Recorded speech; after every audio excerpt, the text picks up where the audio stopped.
Virgilio Hernández.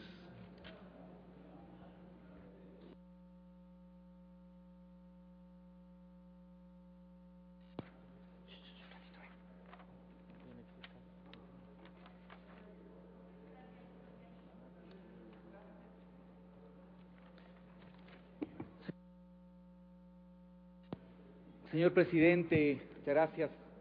Compañeros, colegas asambleístas, tenían preparada una intervención, pero creo que es fundamental cumplir con lo que es el objetivo de todo espacio legislativo, y es establecer debate y poder en ese marco permitir que la ciudadanía pueda establecerse su propio criterio respecto de este importante tema que estamos tratando aquí en la Asamblea.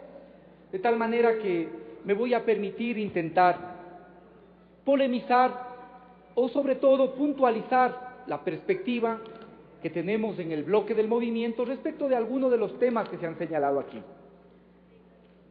Yo creo que hay que partir de una premisa, y la premisa básica es que el presupuesto efectivamente lo que refleja son las intencionalidades reales que tiene un determinado régimen en términos de políticas públicas. Todo lo demás finalmente es retórica si es que esto no va acompañado de lo que es el tema presupuestario. Y cuando yo escucho aquí algunas intervenciones, escuchaba al colega, uno de los colegas que ya salió, que dice, a este cuestionado régimen, y básicamente lo que se hace es desconocer todos los avances que se han hecho en estos 3-4 años. Cuando yo escucho esas posiciones, y cuando estas posiciones son escuchadas por la población, lo que hace la población es no creer, porque la población sí ve los cambios que aquí se pretenden negar, porque la población sí sabe que no se puede hacer milagros, no le estamos pidiendo, y no podemos hacer milagros, pero sí marcar pautas claras que impliquen derroteros distintos para el futuro del país. Cuando uno concurre, y les aseguro que lo hago bastante, a distintas organizaciones, a distintas invitaciones, la gente sí tiene conciencia de que no se puede hacer milagros, de que por supuesto, que queremos y que quisiéramos que esa inversión aumente y sea mucho más, ¿sí? Solo para cubrir las necesidades de alcantarillado y agua potable que tiene este país se requieren 4.900 millones de dólares. ¿Esa es una deuda de este gobierno? No, es una deuda social que ha acumulado el país históricamente. No podemos pedir milagros, pero sí cambios claros en el derrotero y en el futuro del país. Aquí se han expresado algunos rubros, pero no se ha hablado con claridad. Por ejemplo, algún asambleísta decía que hay una partida de 215 millones que no está precisado y que se ha planteado como otros gastos. Pero lo que no se ha indicado es que esa partida, que es parte del grupo 7, el grupo 7 tiene que ver con inversiones, la 730279 que aquí se ha señalado. Esto, 215 millones, es menos del 5%, y por lo tanto, para ver el detalle en qué se va a gastar, lo que hay que ir es a mirar y a desglosar cada uno de esos proyectos, y entonces se va a ver que eso corresponde básicamente con otros temas que suman el programa anual de inversiones, de tal manera que si queremos saber a dónde va, hay que mirar lo que dice el programa anual de inversiones y saber en qué es lo que se va a invertir cada uno de esos rubros que le corresponde a la entidad ejecutora de esos programas y proyectos. De igual forma, aquí, y creo que el asambleísta Moncayo ha planteado un tema que debe ser de debate nacional. Él nos ha planteado que el PIB nominal y crecimiento económico real, de acuerdo a los propios datos que señala el Ministerio de Finanzas del Ecuador, está proyectado al 2015 en el 3.28%, efectivamente. Pero ¿qué es lo que pasa? Y aquí hay un tema de fondo, y con esto también intento polemizar, contestar algunas de las cosas que decía el asambleísta Rafael Dávila. No es que aquí estamos viviendo un espejismo petrolero. ¿Por qué es que está considerado este PIB y crecimiento económico real? Porque aquí en los propios documentos que nos plantearon para estudio del Ministerio de Economía y Finanzas se considera cómo va a ser la evolución del sector petrolero, y está claramente determinado que hacia el 2015 vamos a tener una baja de los precios, de los volúmenes de producción de petróleo. En este país venimos diciendo desde hace 20 años que se va a acabar el petróleo y que debemos tomar las medidas para establecer una economía postpetrolera. Pues bueno, aquí no hay despejismo petrolero, porque en los documentos se plantea claramente que subirá el petróleo, la producción de petróleo en el 2013, en el 2014 empezará a bajar y en el 2015 tendremos una baja sustancial de la producción petrolera. Entonces, ¿qué es lo que estamos planteando? No el fracaso de un modelo, que además no es responsabilidad de este gobierno, sino el fracaso estructural de la economía ecuatoriana, que le sumió al Ecuador en un país primario exportador. Y para eso es necesario cambiar la mentalidad y la orientación, la matriz productiva y económica del Ecuador. Por eso en este PIB no está considerado las inversiones, no está considerado lo que implica en el crecimiento del PIB, por ejemplo, el ingreso de hidroeléctricas, por ejemplo, todo lo que ahora se hace en inversión en producción, porque eso no se puede inventar. Y aquí lo que está de fondo es cómo el Ecuador se compromete al establecimiento de una economía postpetrolera, que pasemos de una matriz primario exportador a una matriz en la que el país sea capaz de vender valor agregado, de vender inteligencia. Eso es un elemento fundamental. De tal manera que las solas cifras no nos ayudan a entender la globalidad del programa económico, ni tampoco de los objetivos que nos estamos planteando a mediano y largo plazo. Decía que si los próximos años existen hidroeléctricas, actividades mineras, actividades en general que redunden en la producción, eso obligatoriamente va a permitir el incremento de las actividades del PIB. Y si ustedes revisan este mismo documento, cuando se mira la perspectiva del PIB no petrolero, más bien la perspectiva es alentadora, porque lo que ahora se está haciendo en inversión productiva va a redundar en que efectivamente esto va a significar incremento de producción, incremento de la mano de obra, incremento de lo que significa para el Ecuador salir de una matriz primaria exportadora y pensar en una economía que no sea tan vulnerable como es una economía basada en lo que es la matriz primaria exportadora. De igual forma, aquí se ha señalado de la balanza comercial, pero la balanza comercial no puede dejar de ser omitida, o no puede omitirse dos aspectos que son claves. Primero, que aquí hay todavía grupos de poder en este país a los que a veces nos negamos y no queremos cobrarles impuestos, que importan productos y bienes suntuarios, y esos productos y bienes suntuarios desequilibran la balanza comercial, y a esos grupos son a los que nos negamos a cobrarles impuestos, como por ejemplo los vehículos de lujo.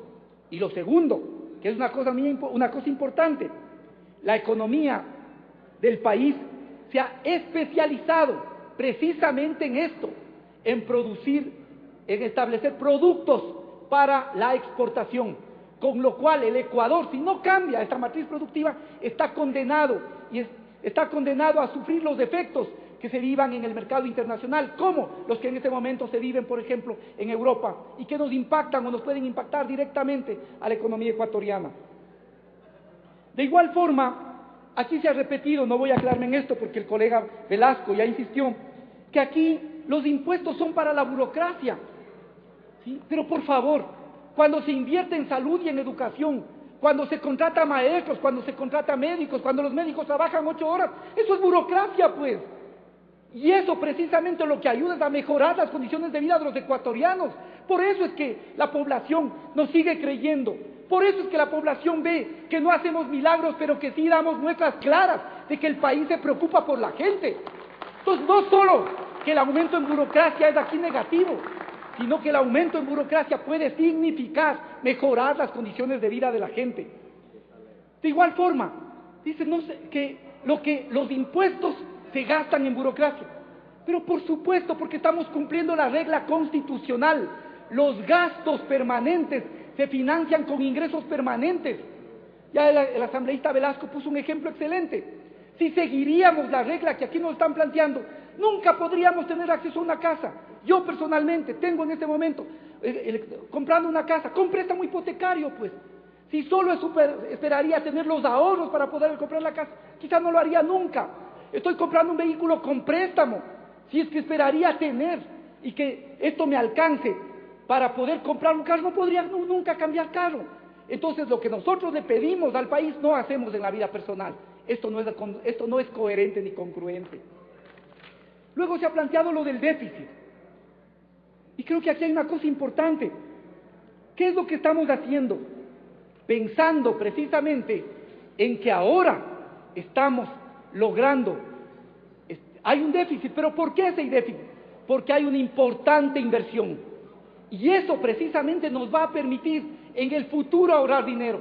Ya Paco explicó claramente lo de las centrales hidroeléctricas.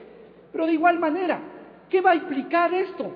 Va a implicar un ahorro anual de 375 millones anuales que en estos años se dedican al subsidio eléctrico. Si es que establecemos, no que nos hemos inventado ahora, estas hidroeléctricas estaban planificadas desde hace 30 años, no se hicieron por falta de voluntad política y además porque era un buen negocio tener la energía térmica para ciertos grupos de poder en este país. Ahora estamos planteando más de 1.127 millones de inversión en hidroelectricidad y riego, 1.317 para vías, puertos y aeropuertos, 664 nueva inversión para educación y salud, millones todo esto, 514.9 en seguridad, que implica también la transformación profunda del sistema de justicia. No se trata solo de más policías. Parecería que la clase política somos absolutamente insensibles de lo que pasa a nivel de juzgados de este país y que es una necesidad para transformar y que eso el pueblo ecuatoriano ya se pronunció claramente. Por lo tanto, hay que señalar que este déficit que se plantea está perfectamente financiado porque ahora tiene con la Ley de Finanzas Públicas la obligación de hacer una programación hace 4 años, para 4 años. Por lo tanto, estos son créditos que están contratados, que no es al 2, sí, por supuesto, no es al 2, es al 7. Gracias, presidente. Es al 7%, pero eso implica que ahora nos endeudamos, pero ahorramos. Y como el rendimiento, el retorno es mayor, eso termina siendo beneficioso para el Ecuador y para el país. Y así podríamos seguir señalando, solo voy a señalar 2 puntos más. Aquí no quiero comentar que alguien dijo que quieren que incentivemos el turismo y les parece mucho que el país invierta 16 millones en marketing. Y lo que acaban de comentar, que 1 millón para pensamiento político, yo le entiendo totalmente a la asambleísta Lara. ¿Qué va a ser importante para la asambleísta Lara que se publiquen las obras de Eloy Alfaro? ¿Qué va a ser importante que se publique de nuestro mayor filósofo como es Bolívar Echeverría? O los escritos políticos. Eso no es importante, claro. El pensamiento político es despreciable. ¿Sí? Por eso les parece mucho $1 millón para el pensamiento político. Por favor, debatamos los temas con seriedad. Y lo de los GATS, nosotros establecimos las reglas en el COTAD, nosotros, y cuando pusimos las reglas en el COTAD, sabíamos que no se pueden destinar los recursos que son la cuenta CFDIF para financiar lo que es los subsidios a los combustibles. Por lo tanto, ahora no podemos cambiar en la proforma lo que está establecido en la ley, porque en ese momento se van presas las autoridades. A los GATS hay que entregarles la plata de acuerdo a lo que dice la ley. Y eso implica 200 millones de incremento, solo para las juntas parroquiales casi 13 millones más, 200 millones de incremento, a más del 12%, a más de los 512 millones que sirve para agua potable y alcantarillado. Eso se suma cerca de 3.200 millones que se está invirtiendo en gobiernos autónomos descentralizados. De tal manera que aquí hay que decir las cosas como son, y a los GATS no pueden inventarse otra norma que no sea la que está en la ley.